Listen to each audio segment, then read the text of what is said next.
मनोज जी, आप तो अभी मुझे लगता है कि आप रायसीना हिल्स के करीब हैं, जैसी कि सूचना है। हमारे स्टूडियो में लोग कह रहे थे कि मनोज जी आज भारतीय जनता पार्टी और तमाम जो नई हुकूमत है और विकास का जो नया पैमाना है, जो नया दर्शन है, उस दर्शन को मनोहर मनोज निकट से समझ रहे हैं जा करके। अब अखबारों में पढ़ करके, टाइम्स और एक्सप्रेस की न्यूज ना देख करके सीधे वहां पहुंच करके जीरो ग्राउंड पर जा करके बजट का प्रभाव और बजट की खुशफहमी, बजट के विरोध वहां निकट जाकर के देख रहे हैं।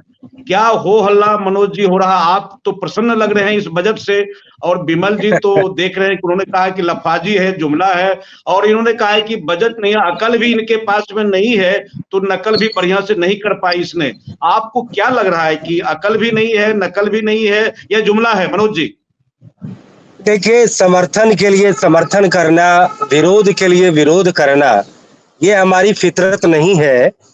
जहां अपने रोड मैप और यार्ड स्टिक और अपने पैमाने पर जो चीजें देश विरोधी, सिस्टम विरोधी, जनता विरोधी होंगी उसका मैं विरोध करूंगा, और जो चीज अच्छी होंगी उसमें बिना पॉलिटिकल नफा नुकसान देखे मैं उस चीजों को कहूंगा। देखिए, अभी हमारे दोनों आदरणीय वक्तागण जो बिल्कुल धज्जी की धज्जी उड़ा रहे हैं, अगर फर्ज करिए कि अभी जो विकास दर जो 9% आई है, अगर ये 9% नहीं आती, ये डीमोनेटाइजेशन और जीएसटी के दौर में जो 4.5 और 4.25% की जो ग्रोथ रेट चल रही थी, वही यदि अभी यही आती तो आलोचना का सबसे बड़ा बिंदु ये लोग यही उठाते। देखो इनकी विकास दर कितनी गिर गई, ये कंगाल बनाने पर क्या हुए मतलब हैं।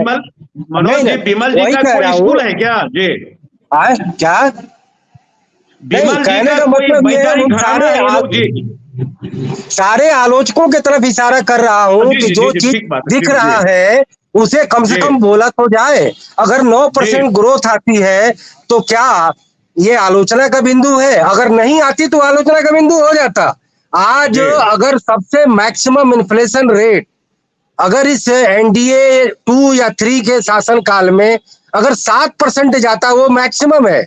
एवरेज 5, 4.5, 3.5 तक गया है। अगर ये नहीं होता, अगर यूपीए काल का अगर 22% फूड इन्फ्लेशन होता, तब तो इस सरकार की जो है पूरी गाज गिर जाती। तो कहने का मतलब कि जो चीज इंडिकेटर, सो कॉल्ड इंडिकेटर, जिस पैमाने पर सारे दल, सारे डिबेटर और सारे विचारक बात करते हैं, उन पैमानों पर अगर बात की जाए तो मुझे लगता है आलोचना का कोई बिंदु नहीं मिलेगा। देखिए, एमएसपी को लीगलाइजेशन करने की बात होगी तो मैं तो सबसे पहले झंडा उठाने वाला हूं, क्योंकि वो बहुत बड़ा रिफॉर्म इशू है। और जितने आज जो एमएसपी की रिफॉर्म, जीएसटी की लीगलाइजेशन की मांग कर रहे हैं, ये 2020 के पहले ये कभी मांग नहीं करते थे। इनको पता ही नहीं था कि जीएसटी के लीगलाइजेशन से क्या बहुत बड़ा अंतर आ जाएगा। वो तो 3 कानून आया, तब जो है पंजाब के तत्कालीन मुख्यमंत्री कैप्टन अमरिंदर सिंह ने कहा कि चलो कानून रहने दो, एमएसपी को लीगल दर्जा दे दो कि चाहे प्राइवेट कंपनी भी खरीदे तो उतने ही दर पर खरीदे। तब ये जो है ना पब्लिक डिस्कोर्स का विषय बना। लेकिन चूंकि फ्री अनाज बांटना था तो उसको लेकर के सरकार ने इस मांग को नहीं एक तरह से कबूल किया, क्योंकि उन्हें इस बात का डर था कि एमएसपी के लीगलाइजेशन से महंगाई बढ़ जाएगी। यदि अगर एग्रीकल्चर उत्पाद अगर अच्छा नहीं है तो एग्रीकल्चर उत्पाद के दामों का बेहद गिरना भी वह भी अच्छा नहीं है। हमें इस बात को स्वीकारना होगा। और जब कंज्यूमर प्राइस इंडेक्स बनता है तो उसमें जितने नॉन एग्रीकल्चर गुड्स हैं उनको शामिल नहीं किया जाता। क्या उसकी महंगाई नहीं है? केवल किसान के उत्पाद के दाम महंगे हो जाए ये बात अलग है कि दाम जब बढ़ते हैं तो किसानों को डायरेक्ट फायदा नहीं होता, खास के छोटे किसानों का, क्योंकि फसल के सीजन में अपने फसल अतिरिक्त को बेच देते हैं। बड़े किसान भंडारण करके रखते हैं, जब महंगा होता है तो बेचते हैं और फिर उसका फायदा उन्हें मिलता है। तो एमआरपी और एमएसपी का जो बड़ा रिफॉर्म मैकेनिज्म है इस सरकार ने नहीं लिया, लेकिन मुझे लगता है देर सवेर रिफॉर्म फ्रेंडली गवर्नमेंट इसको टेकअप करेगी, क्योंकि विमेन रिजर्वेशन ये एनडीए का मुद्दा नहीं था, ये यूपीए का मुद्दा था। सोनिया गांधी और राहुल गांधी से जब लोगों ने पूछा कि अगर आप सरकार में आएंगे तो पहला दस्तखत किस आदेश पर करेंगे। अगर मुझे कोई कहे, अब ठीक है कि मैं ख्वाब में ही बोल रहा हूं कि आप सरकार में आए तो पहला काम क्या करेंगे? तो पहला काम होगा कि देश में जो जो मौतें होती हैं एक्सीडेंट से, 2.5 लाख लोग काल के गाल में समा जाते हैं, उस पर अविलंब रोक लगे। No tolerance to any sort of accident and mishappening. लेकिन राहुल गांधी ने कहा कि वीमेन रिजर्वेशन बिल पर हम सिग्नेचर करेंगे। मोदी ने तो उस काम को भी कर दिया।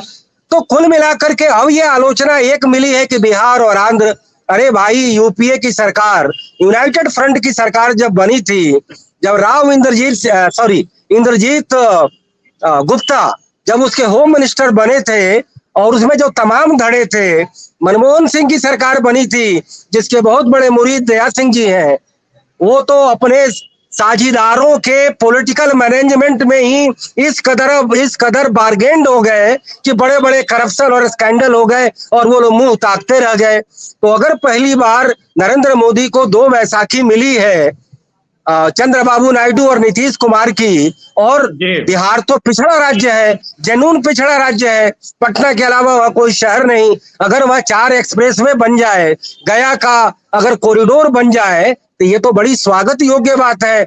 इसमें कोई राजनीतिक चश्मा क्या देखना है? अगर वो लोग नहीं करेंगे तो सरकार गिर जाएगी, तो तब आपको अच्छा लगेगा।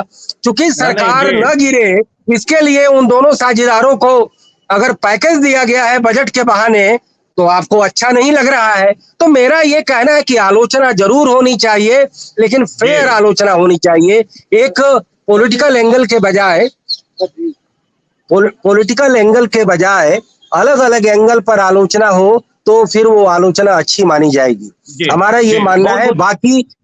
बाकी बजट को लेकर के जितने बड़े बिंदु हैं, उसके एक नहीं अनेकानेक पहलू हैं। लास्ट में एक लाइन में कहूंगा कि बेरोजगारी को लेकर पहली बार ये सरकार संजीदा हुई है। पहले ये अहंकार में डूबी हुई थी।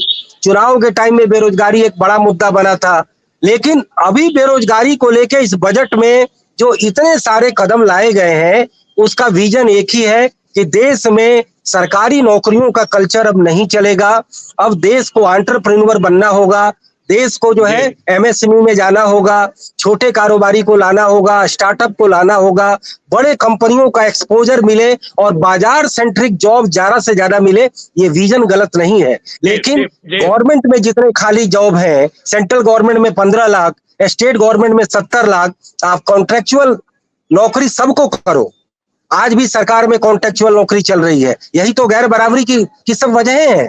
सारे ब्यूरोक्रेट को कॉन्ट्रेक्चुअल बनाओ, देश के 4 करोड़ वर्क फोर्स को कॉन्ट्रेक्चुअल बनाओ, और नए युवाओं को भी कॉन्ट्रैक्ट के आधार पर जॉब दो। ज्यादा से ज्यादा नौकरी मिलेगी, प्रोडक्टिविटी का माहौल होगा और देश में एक एंटरप्रेन्योरशिप का कल्चर बनेगा।